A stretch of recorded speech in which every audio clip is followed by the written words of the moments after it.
I began my trip to Scotland for my EDGE project with my family of 8 at the Las Vegas airport on June 2nd before a 12-hour flight to London, where, when we landed, we went to Hyde Park, just avoiding the jet lag for as long as we could.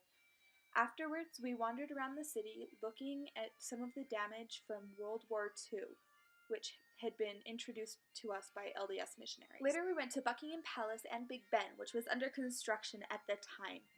We took a boat trip up the River Thames, seeing the Tower of London and Tower Bridge, as well as other buildings along the route. We went to see the Tower of London and got a tour from a beef eater, as they are called. We saw the crown jewels of England and several suits of armor. We even got to see Traitor's Gate, which was interesting because several of my ancestors went through that on their way to their beheadings.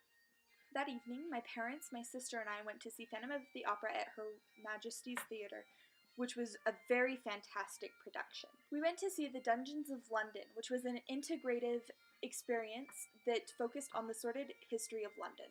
We rode the London Eye and went to see Kensington Palace and Gardens, where I ended up carrying my 6-year-old brother, who wanted to run off.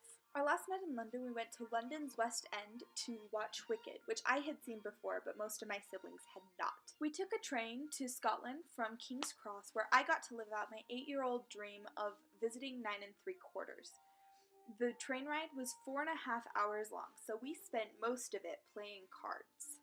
Upon arriving in Scotland, we stayed in Musselburgh, where my grandmother grew up and most of her family still lives. We visited graves, cleaning them up and leaving flowers for our dearly departed. I had the opportunity to see old photographs and hear stories from my great-aunts, who are now in their 80s.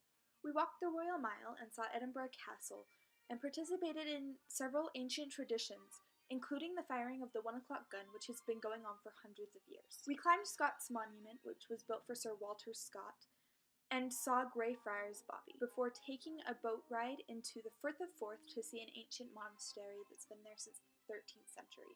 We hiked Arthur's Seat, which is the highest point in Scotland, before visiting the back end of Holyrood Palace, where Mary, Queen of Scots, lived on her return to Scotland. We drove 6 hours each way to go to Loch Ness and see the Loch Ness Monster. On our return trip, we stopped to see the Kelpies. We went to the park and zoo underneath the castle of Blair Drummond, and went to Portobello to spend an afternoon with my cousins. We walked the Roman Bridge, which was built 2,000 years ago, and visited Mary King's Close, which is a city underneath the city of Edinburgh. We went to a church my grandfather built in Dumfries. Our departure from Musselburgh was bittersweet, as we said goodbye to friends and family as we prepared to head home. My family flew out from Glasgow, and so spent the afternoon prior to our flight wandering the city and seeing many of the gorgeous sights, including St. George's Square and the People's Palace.